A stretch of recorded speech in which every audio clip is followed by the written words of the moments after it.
Today we had a chance to sit down with Jordan Belfort, aka the Wolf of Wall Street. For those that haven't read his book or seen the movie, Jordan was an insanely wealthy stockbroker and CEO from the late 80s to the late 90s. During that time, he basically started partying like a rock star, including an absurd amount of drug use and extramarital sex. Not everything Jordan did to make money was legal, and so in 1999, he went to prison for money laundering and securities fraud. Since getting out of prison, Jordan has turned himself into a successful motivational speaker, sales trainer, and business consultant. Now that you have some context, here's our conversation with Jordan Belfort.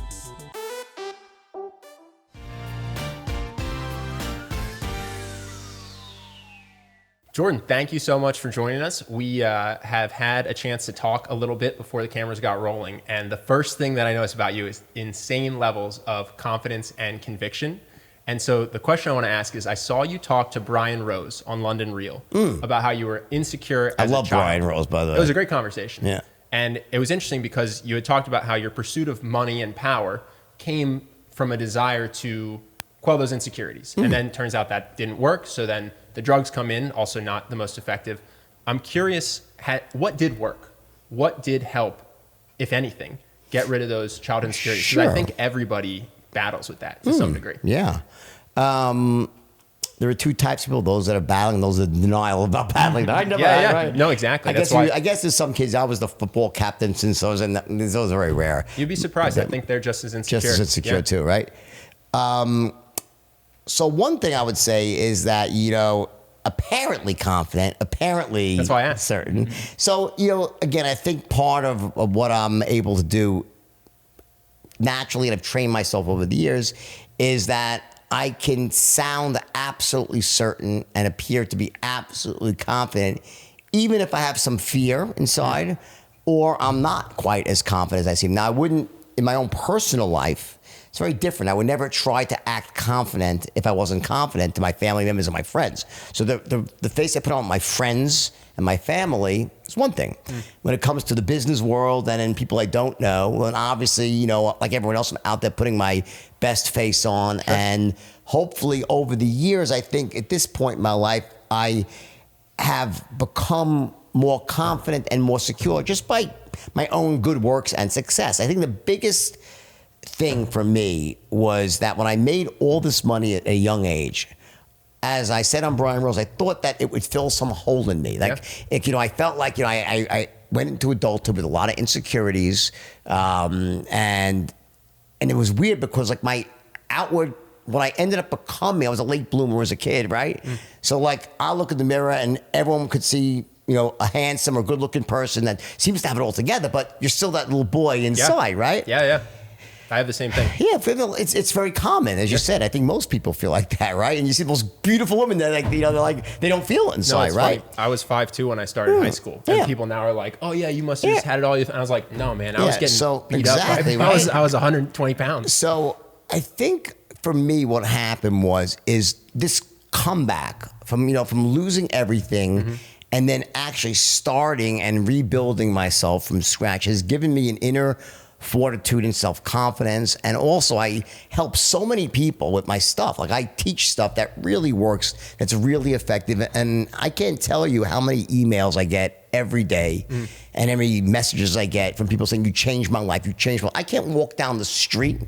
My girlfriend tells me I cannot walk down the street in public without someone coming up to me within a minute. "You changed my life. Wow. Thank you." That did something to me. Really, that was like, wow. Like, I'm like, it gave me a sort of inner confidence that I really feel great about what I do. And I think ultimately, you're always going to be part of that little boy that had, but again, after a while, as you start to grow up and you start to experience life, you say, you know what? No one's perfect. Everyone's got the same shit, so to speak, right? Sure. And you learn to say, I want a few good friends in this world that I really care about, someone that I love, my children. Life takes on, I don't mean to be like woo-woo stuff. No, this is the question that I want to hear about. No, but but life starts to take on a bit of a different meaning as you get a bit older. Sure. I'm okay. Yep. My friends love me. I help people, and I'm doing good things, good works. I think there's a lot in good works. Yeah. So I think during the Wolf of Wall Street days, for anyone who doesn't know, you have to watch the Wolf of Wall Street for any context to this. But it's like number 10 in the world right now on iTunes again. Oh, really? I just watched it. Maybe I helped.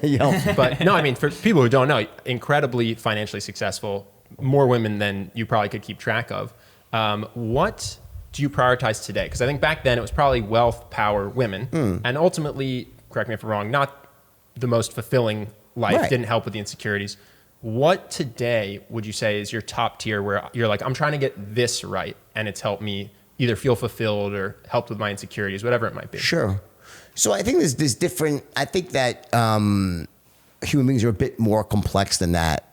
That I can chase after success and I have fun. Like, it's fun to me. It's a game to me. I enjoy it. I enjoy overcoming problems, figuring stuff out, and building a business. That's like really cool and fun to me. Sure.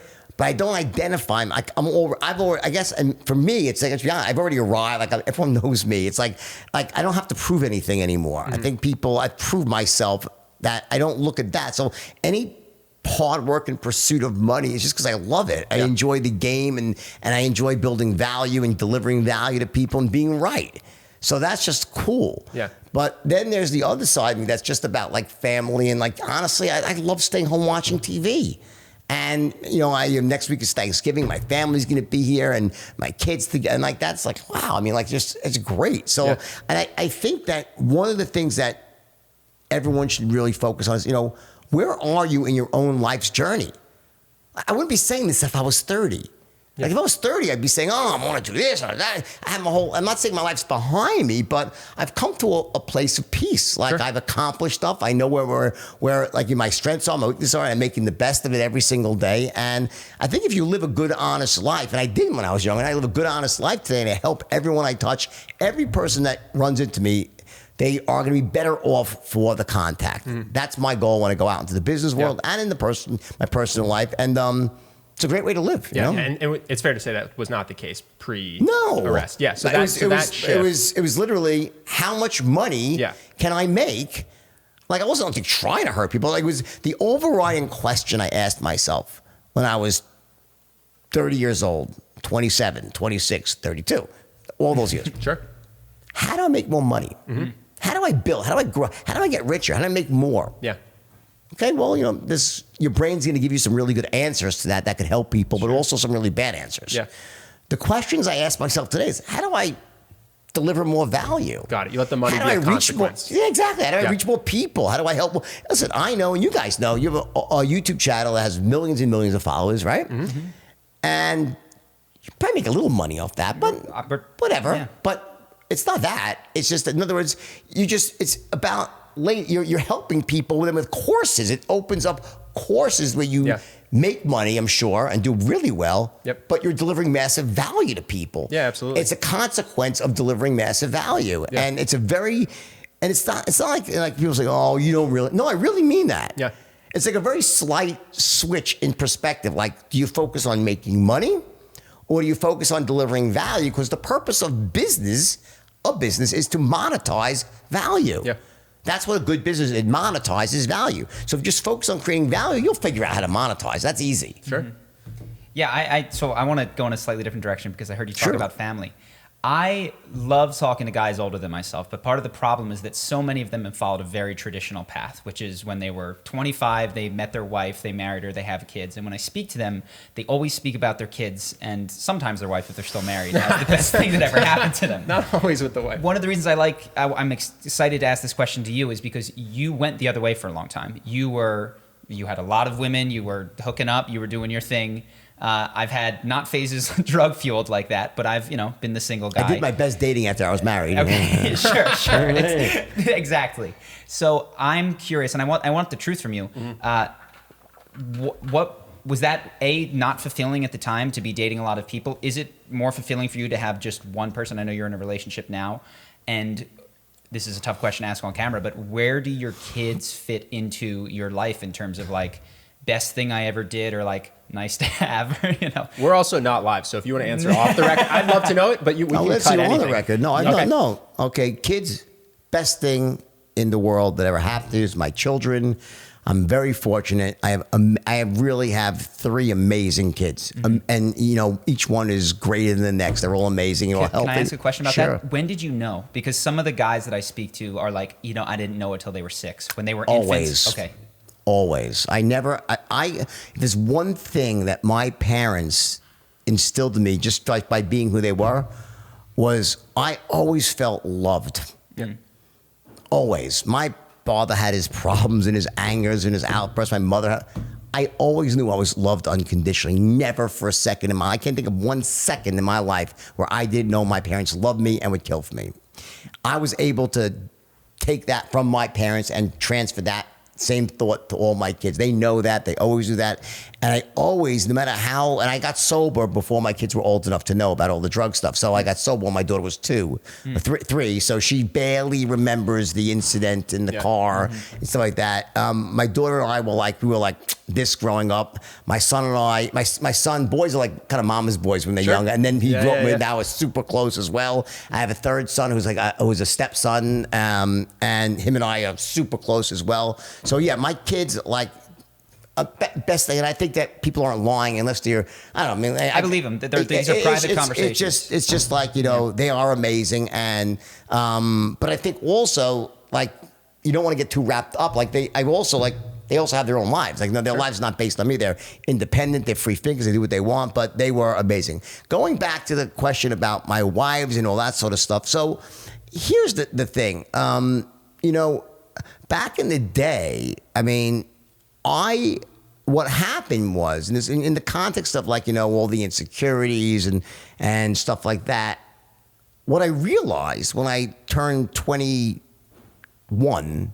even before I made money, was whoa, girls actually like me a lot. Right as I graduated from college and really started going out there and becoming a business person and coming into myself, I started saying, wow, it kind of seems pretty easy to get really beautiful women to like me. And I didn't feel that way in junior high school. And then I met a great one. My first wife was amazing and beautiful. And we got married. And then Stratton hit.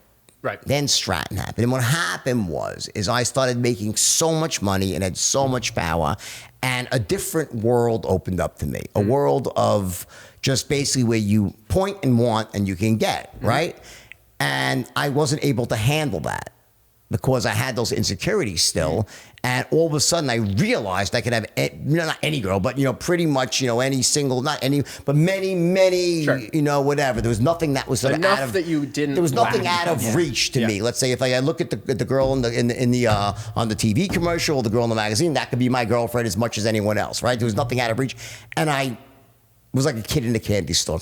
I literally couldn't handle that. And I wanted to partake in every single sweet in the candy store, and I did. All right. Fueled also by drugs. And a lot of my friends, we were all in it together, just wild and young. And it was fun. I won't deny that it was fun. And it was, some great times there. Right.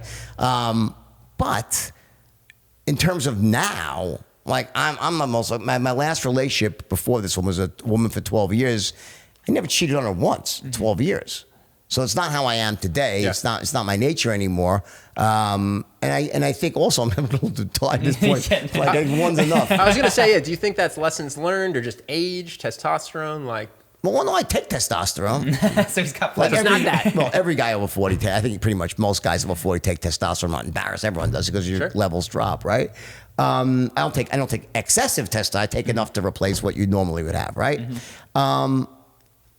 I think that I started, what I realize now, I would never want to hurt the person I'm with. It's hurtful.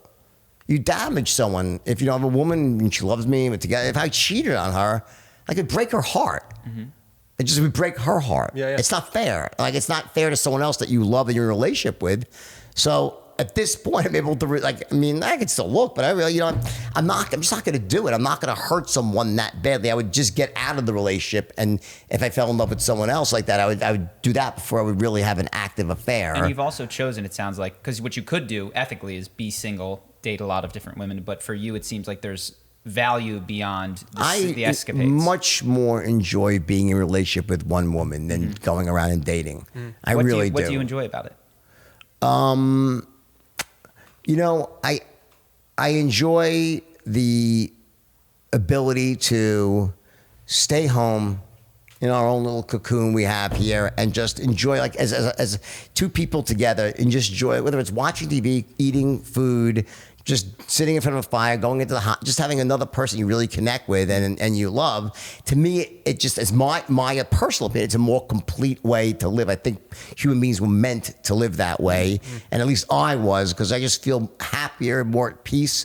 Versus it's 8 o'clock at night and I feel a compulsion to go out to a restaurant or bar to go meet someone. And to me, this is just a much, for me, it's a better way of living, much better. No, I can relate to that. I mean, going out presumes that you're missing something. Whatever you have inside of your cocoon, inside your home, is not enough. You need to go find something in the world. Versus the life that it sounds like you've set up is, no, I've got everything that I need within arm's reach. The people that I care about, the stuff that I love to do. Got it. Yeah, no, this is something that I consider because I find myself getting older, and when I was in my 20s, I don't know if it was like you, but I felt that I needed to be very different than everybody else. Like, all the rules that people had made about relationships and work were all bullshit, and they'd made it all up to try to control me, and I needed to break out of it. And I guess as I get older, I am trying to re-examine some of those beliefs and be like, you know what? The way that people do things isn't completely arbitrary, and it's not just to control me. It's because there might be some learnings and merit and value in here. And so I'm sifting through. I'm not into the 9-to-5 work life, but I don't, learning about kids and relationships. And I will say, I hear every time, man, kids are the thing that everyone that I've ever spoken to says is their number one.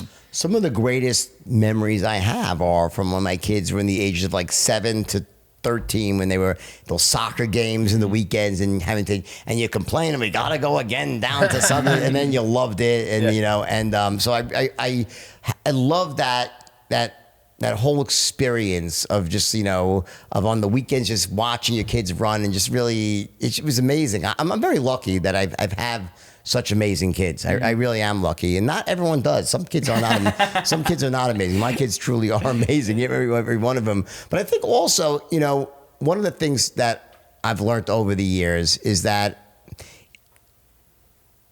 what feels good for the moment there's ramifications. Like, in other words, momentary, instant gratification, it doesn't occur in a vacuum. So, yeah, I mean, you might want to go, a gorgeous woman that you can go have sex with her and whatever.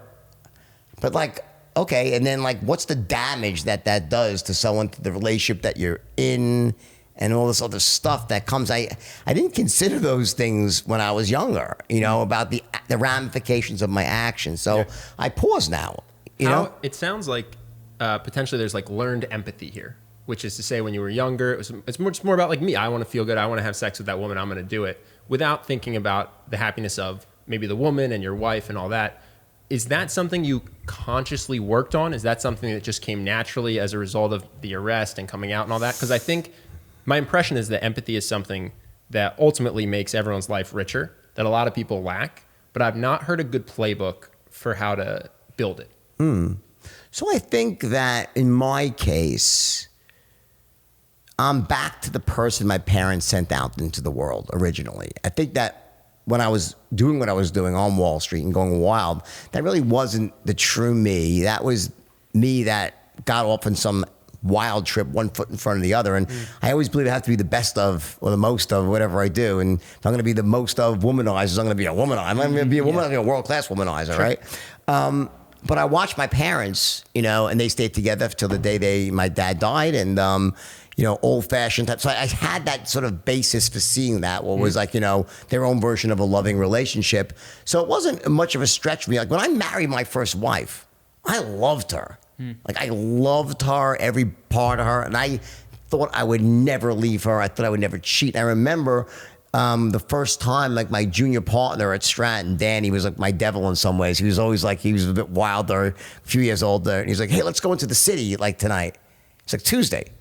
And I'm like, what? I'm like, I'm not going. I'm married, Danny. I'm not going, oh, come on, just once, I'm not, all right, fine, one night, Flash forward 6 months later, I'm going out 4 nights a week, and banging waitresses and all this sort of stuff. And I think and again, what makes sense in your 20s doesn't really make sense in your 50s. So Sure. I'm not judging anybody. I think you have to go through stuff. Sure. And I think that people shouldn't get married so early. I think Yeah. I made a mistake. I got married too young.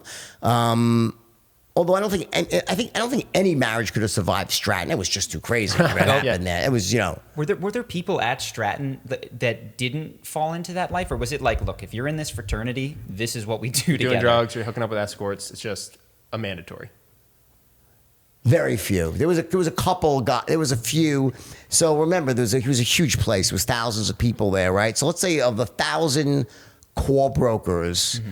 There was probably 50 that were the real core of like people that were top producers, like in the inner circle. And there was all these other people, right? Of those 50, I would say probably 45 of them were going wild, and maybe 5 of them were more very much family people that were able to hold off that whole thing and still be at Stratton. So- I'm always. Oh, sorry. Go ahead. Well, I think we might have the same question, which is, so I'm blown away, and I believe you when you say that, my parents sent one version of me out into the world, and then I entered a different environment, and that had such sway over me. And it sounded like that's true for 44 other people in that community.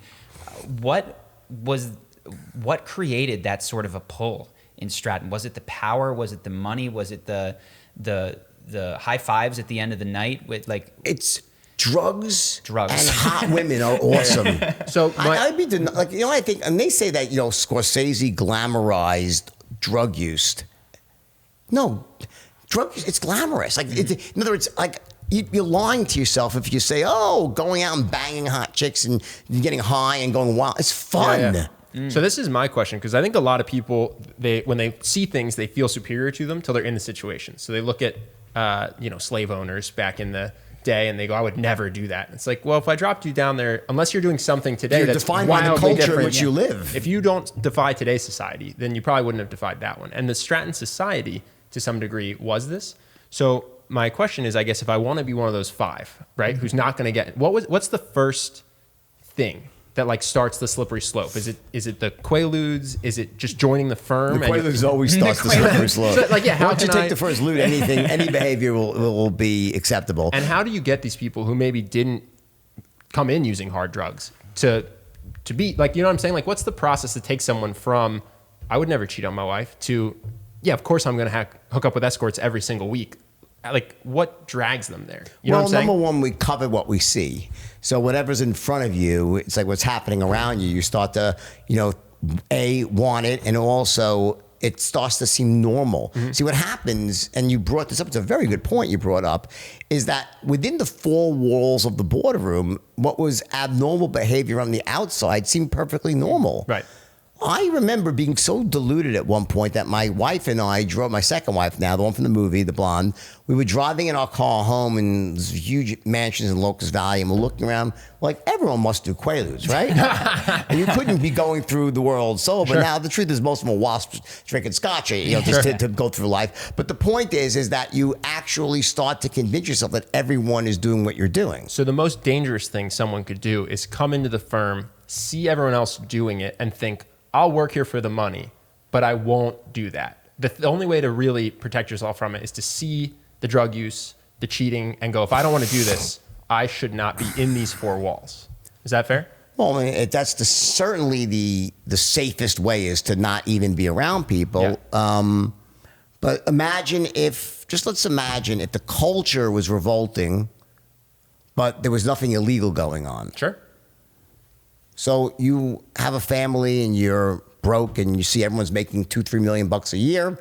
No one's breaking the law, but they're freaking wild. Sure. What do you do? Do you walk away, or do you have an obligation to your family to make that money to secure their future? Can you be strong enough? It's a more complex equation than that. Sure. So take the illegality out of it for a second, right? Let's just assume it was legal. So it's really just, am I strong enough? I would doubt any person would not take the job. Almost anyone would take the job thinking they're strong enough. Yeah. Yep. Right? And, again, a lot of it had to do, there was many factors involved. Like, who were the 5? What made up that community? I can tell you about them, I can picture them right now, who they were, just vaguely, a few of them at least, right? One was they were not the typical alpha male type to start. They weren't particularly good looking. You understand? They wouldn't. Sure, They were not the sort that would be consorting with women for whatever reason like that. That would be one thing for sure. B, they were in very happy, secure relationships with people. They were in a great relationship and they didn't want, and they just were simply very happy and they were mature enough to resist. And then there were others that, just simply were anti-drug. There were some people that just don't do drugs, right? So that was really in that a group of 5 people or so, maybe 7, whatever it is, right? But I think the big one is they walked into it so not that type. I think the problem is if you have those predispositions, it's almost like cancer. Well, how does cancer form? Cancer forms, there's all these carcinogens around. We all get exposed. But only some people get cancer. So, look at Stratton as being the carcinogen of all the insanity. 90% will develop 90% cancer. will develop cancer, but 10% are resistant because they just don't have the predisposition to cancer. So these people did not have the predisposition to corruption, moral corruption, right? And they did, And also, by the way, what's so bad about, if you're a single guy, what's so bad about banging a lot of girls and banging a few hookers and doing a few drugs? I'm just being, seriously, what's so terrible about it because I'm saying take away the illegal behavior, like that no one's losing money. If it's just like that you're partying and you're making money, all right, well, you're young, come on, people have been doing that since the beginning of time. I'm not saying you should, you have to be careful, it's a slippery slope to become a drug addict, but it's not the end of the world. No, for the unmarried guy, I agree. And I actually think, weirdly enough, that if people go in eyes open with drugs, like let's say I'm super successful and I'm 30, I go, I'm going to do heroin every day and it'll kill me in 2 years, but I'm not going to hurt anyone with drunk driving. I won't make anyone else do drugs. I don't think I have an obligation to make it to 100. Spoken like a true libertarian. So I think it's fine. My question is actually more for myself in the future, the people who are listening who maybe they're in that marriage, you know what I mean? And they find themselves in that tricky situation and they don't want to compromise the relationship. But I agree with you. I think most people would if they went in thinking, I'll just bank on willpower. I'll just bank on willpower while I see all my closest friends doing drugs. I'll do a little drugs, but I won't cheat. And now you're high, you're with all your closest friends, they're all cheating. It's like your willpower alone won't, I think, get the job done. There's 2 ways you can protect yourself in that situation. Number 1 is don't take the first step. You have to realize that there is no half pregnancy when it comes to ethics and behavior like that. Like once you start, it's just too seductive. That's number 1. Number 2 is honesty. Be honest with your partner and tell them what's going on.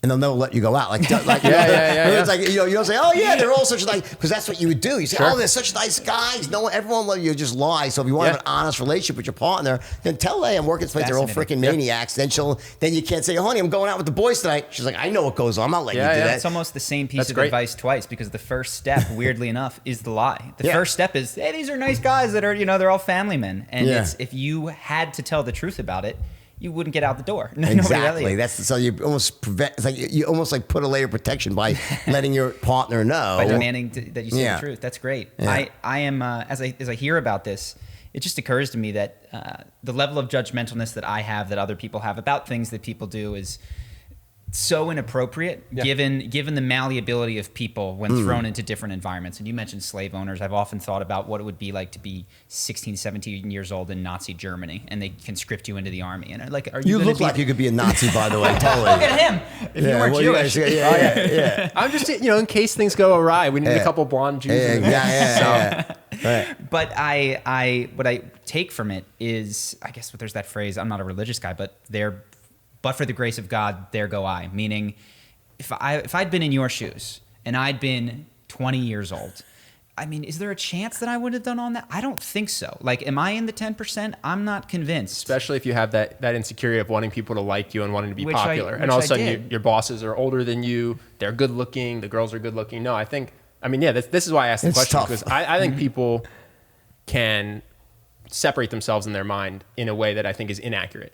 And go, I would never do that. Those people must have been monsters. And I go, well, if 90% of the firm is doing it, then there's a groupthink occurring. There's some sort of, because I love the psychology, something psychologically is occurring to turn average people into people on Quaaludes hooking up with escorts. Let me ask you a question, though. Like, I think the problem with what you're saying, I agree with what you're saying, but the problem with the way you said it is like, but in the boardroom, what's average? Yep. Average is crazy. Mm-hmm.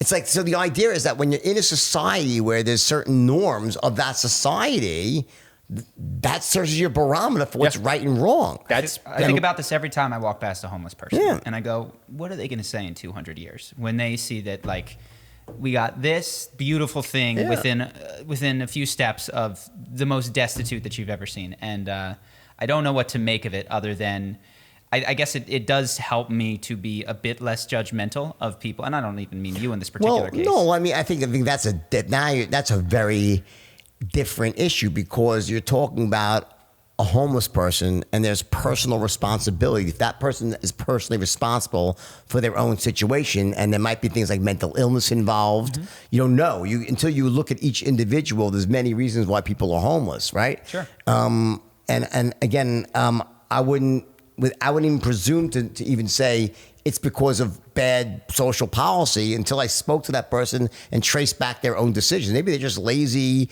drug addicts that need help and whatever. They're just destined for a life of misery. Many people, I think that this is the fundamental disagreement I have with my daughter.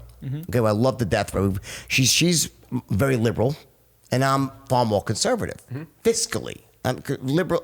Socially, I'm obviously I'm very liberal socially because how can I not be, right? Yeah. But fiscally, I'm very conservative, right? I believe in less government. I believe in not. It needs to have some social safety net, but too much is no good. But here's the point, okay? With my daughter, she fundamentally believes that the quickest, most effective way to lift people out of poverty is through more socialistic and give handouts and free this, free that. She believes that will work and elevate people. I believe that's a disaster. I believe that the quickest, most efficient way to elevate large people out of poverty is through capitalism and the free markets, right? So, and we both love human beings. We're both great people. And the reason why we can get along so we want to have different political viewpoints is because we both want the same thing. We want people to be okay and people to be better. We don't want people hungry. I don't want to see people hungry on the street or homeless.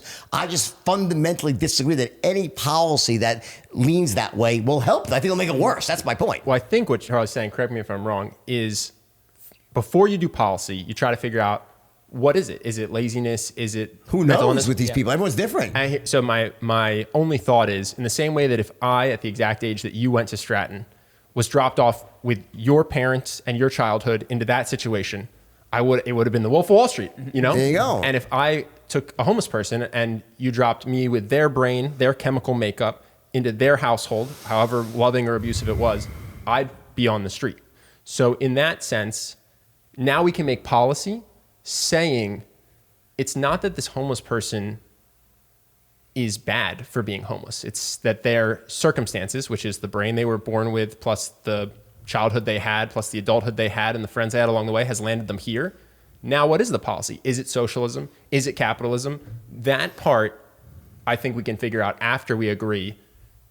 That would be all of us if we had their brain and their upbringing. You know what I mean? Because that's just the definition of like how they ended up there. And so now you don't look down on them. You don't think they're less than. You just go, okay, well, this person's circumstances led them here. My circumstances were lucky enough to land me in this podcast studio talking to you.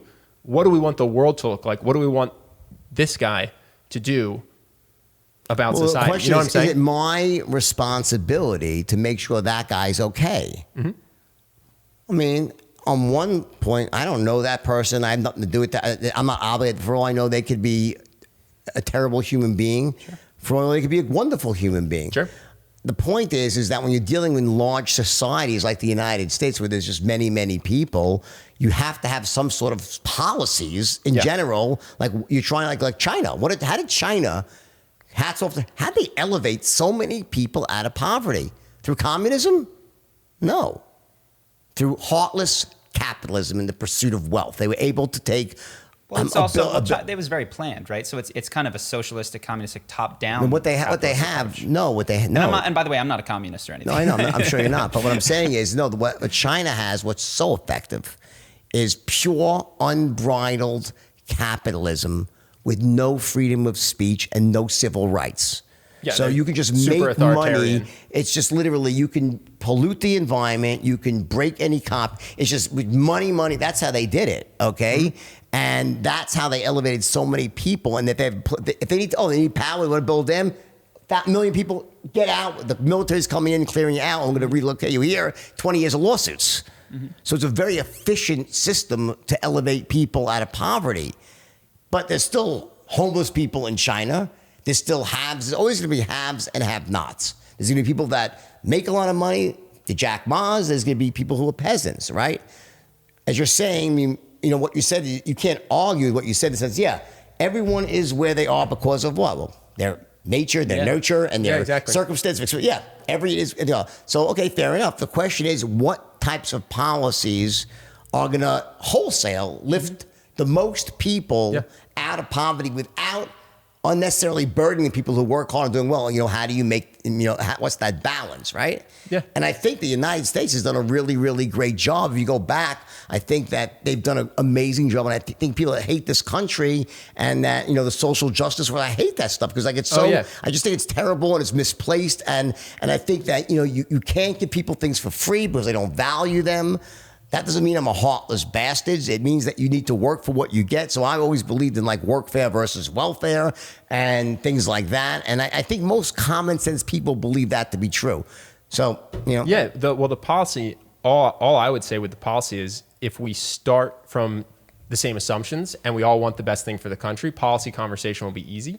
And so in the same way that I would say not to judge the people at Stratton because the drug use, the infidelity, it could not be avoided. I would say you also, even if the homeless person is lazy, you cannot begrudge them that because it was a product of whatever happened. And where you had unconditional love, potentially they had abuse, homelessness at age 7, whatever it might be. So it's okay, well, let's make a policy where we don't. But it's not my responsibility, though, do I have to? Okay, fair enough. I would actually disagree with that. And so, and I'm not saying that it's your responsibility. I feel, and not to every person in the world.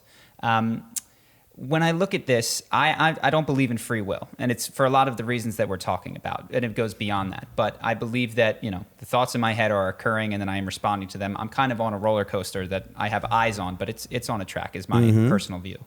So if I assume that that's true of everybody else and I go, wow, I just got dealt an amazing hand. But it could have gone the other way, right? Just as easily. It's not that I have a responsibility. It's that I have crap, if it's just a roll of the dice that put me in such a wonderful situation, I would like to take some of my excess resources, of which I have a ton, and would not lose much sleep or happiness if I gave up some, if it's effective policy-wise to distribute. Now, what I agree with you is... Wait, so I agree with you, though. Yeah. I don't agree with your thesis on free will, but that's a separate issue. That's your own opinion. So you're entitled to your opinion. What I'm saying is, though, that of course you're entitled. You can give away all your money. Your choice. Yes. What I don't want is some agency taxing me against my will to apply my money to things that I don't believe will enrich other people's lives. Well, I believe. Well, keep going. There's two statements there. So one is I shouldn't be taxed, and two is 4 things that I think are ineffective. So I'd separate them, and I would say let's assume that it would be effective. So I'm not saying it's socialism or capitalism, but your argument against welfare is that it doesn't work. So I'm saying assume there's a program that would work, but it requires resources. It's an impossible assumption.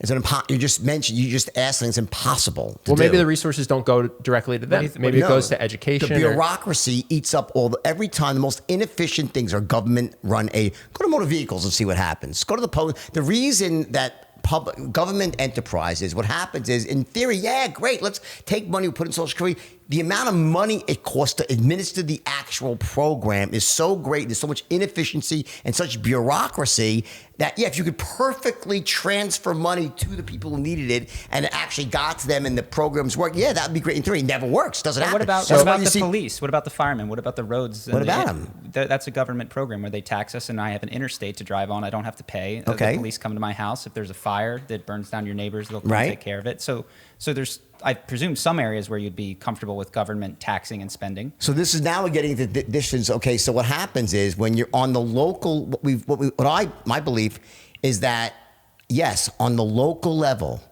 on a state level, every time you start moving up from local to state to federal, right, the inefficiencies grow because the bureaucracies get bigger. Sure. That's why we're a republic. We're not a democracy. Many of the rights in the Constitution are reserved to the states. So when I get taxed in a state, I choose to live in California right now. if the majority of Californians vote for certain taxes, I pay my taxes. I might not agree with it, but I'm willing to go with the majority of people within my state to pay taxes. But that doesn't mean I would vote for it myself.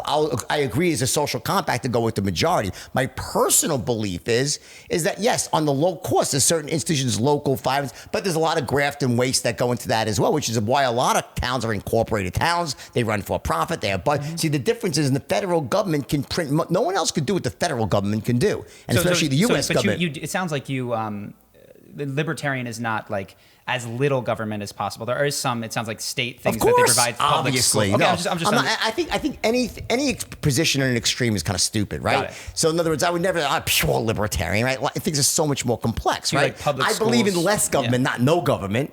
I believe in less social programs, not no social programs. I believe safety nets are important. So I think we agree, which is that if there were a program that was effective to help people like get education, like a public school education, we'd be for that.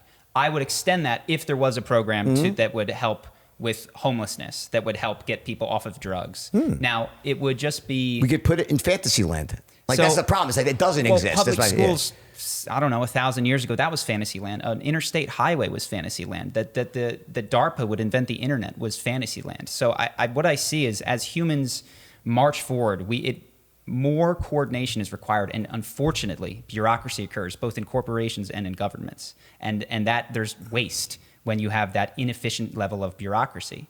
But the fact that something seems and hasn't been done, just like a public school, just like all those other things, I don't think excludes it from being a possibility today or in the future. I disagree. I think that of course, anything is possible.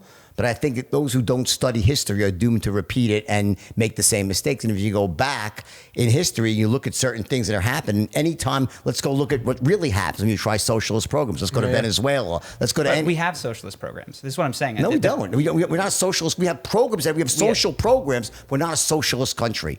Okay, So socialism is designed. The program social was designed.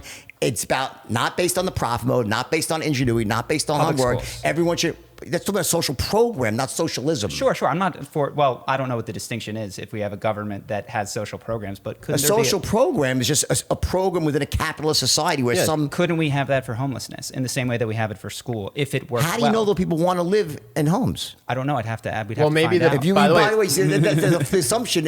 Jordan, maybe the program wouldn't be to give them a home. What would the program be? To get them off Make drugs. their lives better. Yeah. Provide them with food or rehab centers or whatever it would be. But you guys, I just want you guys to understand that the level of insanity and this. Listen, I've been around the block for a long time. Okay.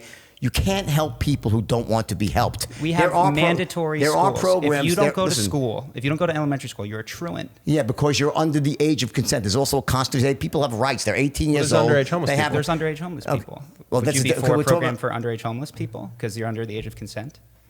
Theoretically, if you wanted to go track down, so how are you going to track down all these kids who don't want to be found? They do it with public schools.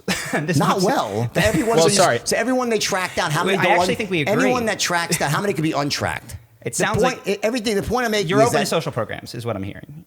Well, of course, but the point I'm making is that social programs, as they grow larger and they go to the federal level, they get mismanaged more deeply. I agree. And what happens is, the reason they're not as poorly managed on local levels is because local governments have to have budgets.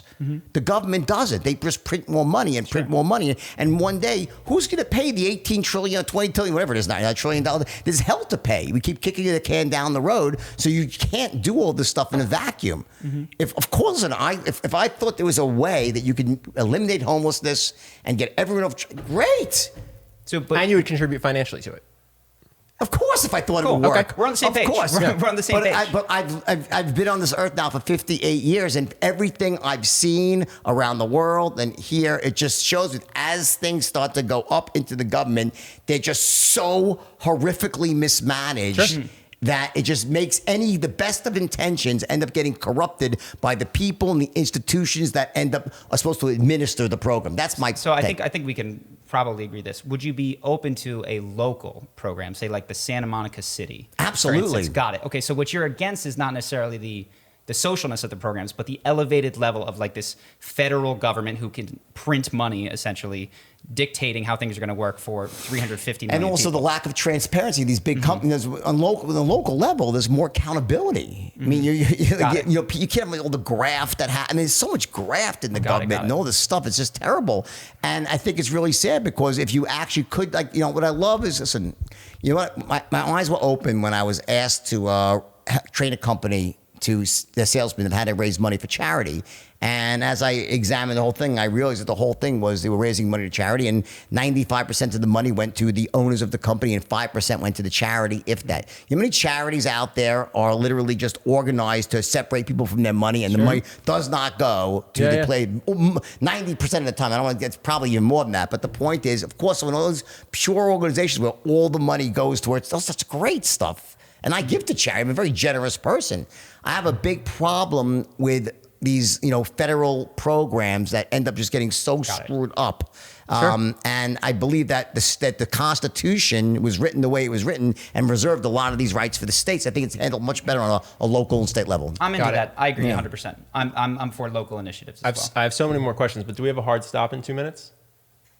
Yeah, Jordan has to get on the call. Okay. I have one question that I have to ask. What is the deal with you and Grant Cardone? We watched the interview. Well, I watched the interview. I saw the back and He's forth. just a moron. I mean, he's kind of he's just an idiot, the guy. I mean, right? He's just a moron. I mean, you can look at that. He's a moron. Like, I don't know. Like, we're having a really intelligent conversation here. We both are in the field of persuasion. We're talking about politics. We agree on some stuff. We don't agree on some stuff. But we always say intelligent things to each other. Yeah. I can respect what you say and not agree with it and still argue back and forth. He was saying things that were like unintelligible. I mean, he's created the greatest memes for me. Like on my thing, whatever they'll say, got some fish on this podcast. Yeah. No, at one point you said something about no interest, and I had to bite my tongue. Oh, I didn't want to get into that thing, right?